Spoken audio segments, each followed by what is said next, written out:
नमस्कार, news state Uttar Pradesh Uttarakhand देख रहे हैं आप। मैं आपके साथ सैयद ओवैस अली। फिलहाल हम सियासी चौक लेकर आए हैं और सियासी चौक वो चौक जहां पर ज्यादातर राजनीतिक बात होती है। हमारे साथ बातचीत करने के लिए यहाँ पे बहुत सारे लोग होंगे, सभी की राय भी जानेंगे, बातचीत भी करेंगे, आखिरकार लोगों के मन में क्या चल रहा है उनके मन को टटोलने की कोशिश भी करेंगे। सर, क्या नाम है आपका? विनोद राय हमारा नाम। एक बात बताइए, क्या सनातन बनाएगा सरकार? सनातन ने सबको बनाया है, अब फिर सनातन को कौन बनाएगा? लेकिन अब एक बात है कि एक सनातन तो वो है जिसको हम बनाते हैं, एक राम वो है जिसको हम बनाते हैं, और एक राम वो है जो पूरी कायनात को बनाता है और उसमें हमको और आपको भी बनाया है। तो सनातन का मतलब ये कि सनातन को कोई बना नहीं सकता, ये रात और दिन को कोई बना नहीं सकता, ये कुदरत बनाई है आकाश को और धरती को।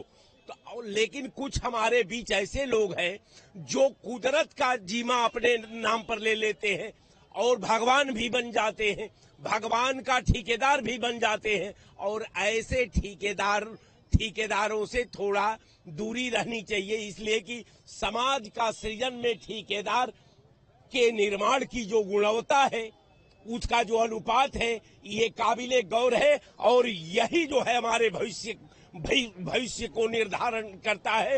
राम के नाम पर इतना बड़ा आपने पाप का जखीरा बना दिया है, सागर बना दिया है कि अब राम भी आपके पाप के जो सागर है उसको ढक नहीं सकता।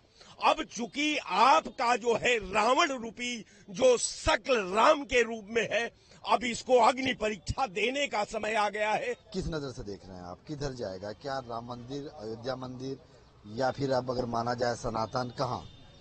देखिए, जब से इंडिया गठबंधन का ऐलान हुआ है, पीडीए पिछड़ा दलित अल्पसंख्यक जब से इकट्ठा हुआ, ये धर्म के नाम पे जिस तरीके से ये लोग राजनीति कर रहे, राम के नाम पे ये लोग गद्दी पे बैठना चाहते, सभी जितना हमारा पीडीए है वो समझदार हो गया है और वो जान चुका है कि जिस देश में धर्म के नाम पे राजनीति होती है, लोगों को लड़ाया जाता है आपस में, वो देश कभी भी उन्नत नहीं कर सकता है।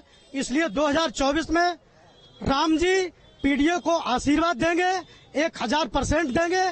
सनातन धर्म पे देखिए, हम मुसलमान आदमी, हम किसी की आस्था पे ठेस नहीं देंगे। बाकी जहाँ तक 24 के चुनाव की बात रही है, ये गठबंधन नहीं है, ठगबंधन। नंबर 1। नंबर 2, 20% मुसलमानों की कमजोरी का ये गठबंधन के लोग नाजायज फायदा उठाना चाहते। जैसे भारतीय जनता पार्टी से लोग मुसलमानों को गुमराह करते हैं कि मुसलमानों की दुश्मन है। आप सुन लीजिए, 4 विधान परिषद सदस्य मुसलमान हैं। ये विपक्ष वालों से पूछो कि चूड़ी पहने क्यों बैठे हैं? जब सरकार अगर गलत कर रही तो इनको रोड पर क्यों न उतरना चाहिए? ये लोग खुद सब अधिक ज्यादा आय संपत्ति में है और अधिक से ज्यादा आय सीबीआई को लिए भी डर रहे। जब कोई मुद्दा नहीं है, गरीबों को लाभ मिल रहा है, पब्लिक खुश है, इनके पास कुछ नहीं है। और ये इंडिया गठबंधन ईस्ट इंडिया कंपनी के जो कुछ लोग, चंद लोग बचे थे, उन्होंने स्टार्ट किया है और राहुल गांधी, सोनिया गांधी के माध्यम से ये खत्म होने वाला है। ये लोग इटली जाने वाला है इसके बाद में। क्या विपक्ष के पास और कोई मुद्दा नहीं है? सीधा अयोध्या सनातन पर प्रभाव। असल में विपक्ष के पास भी कोई मुद्दा नहीं है और पक्ष के पास भी कोई मुद्दा नहीं है। दोनों मुद्दा विहीन हो चुके हैं। अब ये है, मोदी जी के नेतृत्व परिवर्तन अगर न किया गया तो बीजेपी को हारना 100% तय है, ये भी मान के चलिए। क्योंकि एक व्यक्ति मैं बीजेपी हो गई है और वह व्यक्ति की अब छवि धीरे धीरे कहीं खराब होने लगी है और कर्नाटक चुनाव के बाद तो एकदम खराब हो चुकी है। अब स्थिति ये है कि अगर बीजेपी अपने आप को बचाना चाहती है तो नैतिकता के आधार पर उसको किसी युवा व्यक्ति को, अच्छे व्यक्ति को प्रधानमंत्री बनाया है और मोदी जी को तत्काल प्रधानमंत्री पद से उतारा जाए। पहले तो राम मंदिर, हनुमान जी, बजरंग बली, इन्हीं सबको है। हिंदू खतरे में है, अब सनातन खतरे में हो गया। इनके पास यह हिंदू मुस्लिम का कार्ड है, इनके पास और कोई कार्ड नहीं है। ये धर्म का कार्ड खेलते हैं और धर्म की मार इनको कर्नाटका में पड़ चुकी है जब इन्होंने बजरंग दल को बजरंग बली से जोड़ने का काम किया था। इन्हें वहीं पे ही बजरंग बली की गधा इनके सर पे पड़ी और ये 2 छक्कों में आके रुक गए, अमित शाह और मोदी। वहाँ 66 नंबर आए थे, 66 सीटें आई थी। अब आप ये समझ लीजिए ये राम को बदनाम करेंगे। अभी तो ये देखिए अयोध्या जी का मंदिर जब बन जाएगा, ये उस पे भी हमने सुना है कि 6 महीने भंडारा चलाएंगे, लोगों को इसी से प्रभावित करेंगे। हमने राम मंदिर बनाया है, लोग लंगर खाएंगे और बाहर निकल आएंगे, मगर वोट इंडिया गठबंधन को ही देंगे। हमारे साथ कुछ और लोग भी हैं। क्या योगी जी का सनातन संदेश बना देगा इस बार? भाई एक चीज हमको ये बताओ, करीब 9.5 साल जनता को इन्होंने गुमराह किया कि हमारा प्रधानमंत्री पढ़ा लिखा है। ठीक है, जनता के समझ में जब सामने आ गया तो कक्षा 4 पास प्रधानमंत्री। उसके बाद तुम अगर जनता में तुमको रहना होता इंडिया में, तो कम से कम अपना कार्यभार किसी और को दे देना चाहिए था। जैसे रक्षा मंत्री हैं, योगी आदित्यनाथ हैं, नितिन गडकरी हैं, लेकिन आप तो ऐसा चिपक गए हो कुर्सी में कि लगता है कि ये आपके दादा परदादा ने कुर्सी दे करके भेजा है प्रधानमंत्री का। कोई लोकतंत्र ही नहीं है देश में। अब आप जो है कभी सनातन को मुद्दा बनाओगे, कभी हिंदू को मुद्दा बनाओगे। ये क्या है? विडंबना है हमारे देश का। आप नाम बदल नहीं रहे हो, नाम खत्म कर रहे हो। आप इंडिया में 3 नाम से लोग जानते थे, भारत, हिंदुस्तान, इंडिया। अगर तीनों नाम रहेगा तो आप उसमें जो है उसको बेच नहीं पाओगे।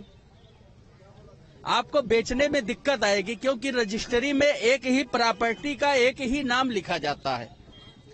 ये अभी इंडिया खत्म किए हैं। अगर 2024 में किसी आन बान तान और ईवीएम से किसी तरीके से एक बार फिर आ गए ना, तो ये हिंदुस्तान खत्म करके जहां भारत रहेगा चाइना के नाम से एग्रीमेंट कर देंगे। हम इनसे कहते हैं जो चाइना कब्जा किया है वहां से दम हो तो लेकर के थोड़ा मिट्टी चले आओ घड़े में और दिखाओ ना पूरे दुनिया को, मेरा मिट्टी मेरा देश ये है। चाइना वो कब्जा करते चला जा रहा है, आप इसको जो है पोपट डंडा बना रहे हो कि नहीं नहीं मेरी मिट्टी बची हुई है। हर घर से मिट्टी लेकर के जो है भाजपा वाले घूम रहे हैं गली गली में। अरे जो चाइना कब्जा कर रहा है वहां से जाओ, एक मुट्ठी मिट्टी ले आओ, तुम्हारे अंदर दम हो तो। वहाँ खतरा आपको लगता है कि चाइना वाले कहीं हमको खींच न ले जाएं अंदर। कुछ और लोग हैं, एक बात बताइए सर, राम मंदिर किस पर भारी पड़ने वाला? अरे पहले तो सुन रहे थे ना जिस भाई साहब का, मेरे बड़े भाई का सुने हैं ना, ऐसे ही मानसिकता के लोग चाइना के कब्जे में भारत को करवाए हैं भैया। जहाँ तक रहा विकास का सवाल, तो विकास उनको नहीं दिखेगा। कहें कि जाकी मतभम भयो खगेसा ताकर उत्तर उगे दिनेशा, उनके सूर्य हमेशा उत्तर उगते हैं। क्यों अगर भारत है तो भारत को स्वीकार करने में आपको कौन सी कठिनाई हो रही है? अगर बेचने की बात आ रही है कि भारत को बेच रहे हैं, तो चलिए ना आप भी सौदा करिए ना। किसने मना किया है ऐसे विचारधारे के पार्टी के लोगों को? जाके खरीदना चाहिए। देखिए, कहने में और करने में बड़ा अंतर होता है। नरेंद्र मोदी जी ने जो आज तक नहीं हो पाया उसको करके दिखाया है। जिसको स्वीकार करना है करे, जनता स्वीकार कर रही है भाई। और फिर आएंगे तो मोदी ही। 2024 में रिजर्व मान लो। बिल्कुल बिल्कुल आएंगे तो मोदी। देख लीजिएगा, पक्का मैं बता रहा हूँ, क्योंकि जनता तैयार है। यहाँ खड़ा होकर हमारे और किसी के भाषण देने से थोड़े हो पाएगा। सनातन भारी पड़ने वाला है 24 में। सनातन सदैव से भारी रहा है और आगे भी भारी रहेगा, अब भी भारी है। सनातन को कौन मिटा पाया है जी? सनातन ही सारे धर्मों का मूल है। सनातन से ही सब लोग पैदा हुए हैं। उसको मिटाने वाले खुद मिट जाएंगे। सनातन सदैव अमर रहेगा। लोकसभा चुनाव 2024 का क्या रिजल्ट आएगा ये तो आने वाला वक्त बताएगा, लेकिन फिलहाल अयोध्या, राम मंदिर और सनातन पर क्या सरकार किधर मोड़ लेगी ये आने वाला वक्त तय करेगा। चुनाव मुद्दों पर लड़े जाते हैं और तमाम मुद्दे ऐसे होते हैं जो चुनाव की तस्वीर बदल देते हैं। ऐसा ही मुद्दा राम मंदिर का है, जिसने बीजेपी को सत्ता पर पहुंचाया और अब इसी मुद्दे को लेकर के विपक्ष भी राजनीति करने लगा है। क्या राम मंदिर के मुद्दे पर लोकसभा चुनाव लड़ा जाएगा? सनातन पर पलटवार करके चुनाव लड़ा जाएगा? कानपुर के लोग हमारे साथ, उनसे बात करते हैं। ये बताइए, क्या लगता है जिस तरीके से सनातन पर लगातार हमले हो रहे हैं, इसके बाद अब राम मंदिर को लेकर के टिप्पणी की जा रही, क्या लगता है कि जो लोकसभा चुनाव है वो इसी मुद्दे पर घूम रहा है? नहीं, असल में ठाकरे साहब आज जीवित होते तो उनको अपने पुत्र में बड़ा अजीब तरीके को बयान दे रहे हैं। ये हिंदू की मामला है, राम मंदिर कोई राजनीतिक विषय नहीं है। और गोधरा कांड वो एक जमाने पहले हुआ था, उसमें भाजपा का कोई इन्वॉल्वमेंट नहीं था। ये सब गलत बयान है। हिंदू हितों की जो भावनाएं हैं वो आहत होना जाहिर सी बात है कि इस तरीके के बयान से आहत होंगे, लेकिन मुस्लिम तुष्टिकरण भी तो होगा। नहीं, इसमें देखिए हिंदू मुस्लिम की कोई बात नहीं है। हमारे हिंदुओं के लिए राम जी एक राजा के रूप में थे। हमारा यहाँ पर उनका मंदिर का निर्माण हो रहा है, ये हम लोग के लिए बहुत खुशी की बात है। और इसमें भाजपा को फायदा होना कोई वो नहीं है, इसमें पार्टी कोई मतलब नहीं, हिंदुत्व की बात है। ये बताइए, आपको क्या लगता है जिस तरीके से उद्धव ठाकरे ने बयान दिया कि अगर राम मंदिर का उद्घाटन हुआ तो गोधरा जैसा कांड हो सकता है? ये राजनीति से प्रेरित बयान है।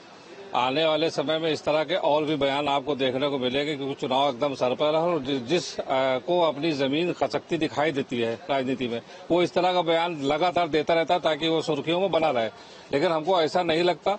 जो भी काम जमीन पर हुआ है उसको लेकर के चुनाव पार्टियां, सभी पार्टियां आएंगी और हमको लगता है कि भाजपा उस अपने कार्य को लेकर के जाएगी। अदरवाइज किसी राजनीतिक मुद्दे में उलझ करके इस तरह का कोई वो इलेक्शन होने वाला नहीं है। और अब ना, चूंकि वो आस्था का मामला है, वो उनका अपना राजनीतिक मामले में उनको नहीं जोड़ना चाहिए, लेकिन वो अपनी जमीन खसकते देख करके इस तरह का बयानबाजी कर रहे हैं। इससे कोई तुष्टिकरण नहीं होगी, कोई मुसलमान या हिंदू वाला कोई मामला इसमें नहीं फैलेगा।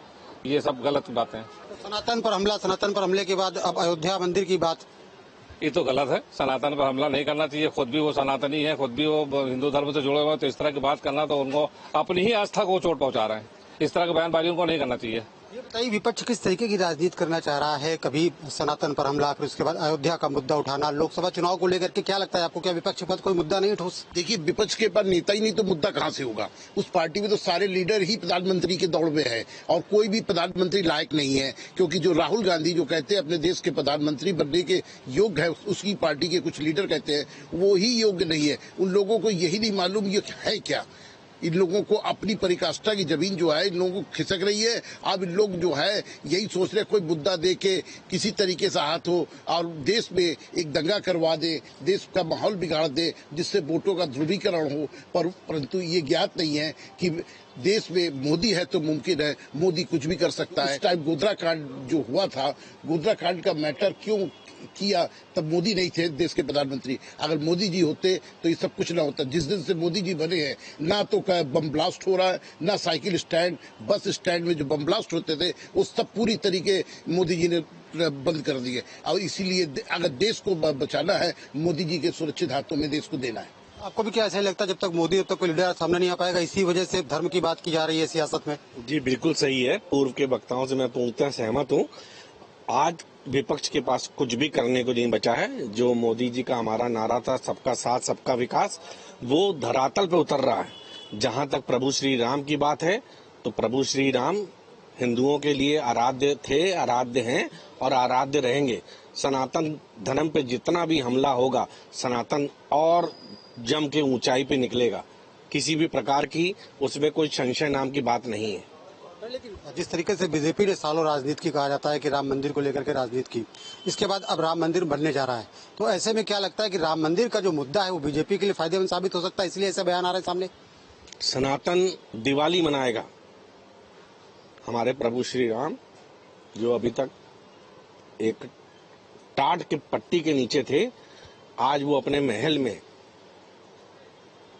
माँ सीता के साथ जब विराजमान होंगे तो आप यकीन मानिए देश में दीपावली ही मनेगी। क्या लगता है सनातन धर्म पे हमला और उसके बाद अब अयोध्या की बात, राम मंदिर की बात की, अगर राम मंदिर वहाँ पर बनता है तो गोधरा जैसे हालात हो सकते हैं? देखिए, गोधरा जैसे हालात किन परिस्थितियों में हुए थे, क्या हुए थे, ये उस समय की बात थी। लेकिन आज के समय में अगर कोई व्यक्ति ऐसी बात कर रहा है तो उसकी मानसिकता समझ में आती है कि वह कितनी धूर्त मानसिकता का व्यक्ति हो सकता है जो ऐसी बातें कर रहा है। आपको क्या लगता है, क्या वाकई में विपक्ष के पास मुद्दा नहीं है, इसलिए सनातन की बात, राम मंदिर की बात की जा रही है? विपक्ष बिल्कुल बेकार हो चुका है। विपक्ष के पास कोई मुद्दा नहीं है और मोदी जी के आने से ये देश इतना सबल हुआ और सनातन इतना मजबूत हुआ जिसके कारण विपक्ष बौखला गया है।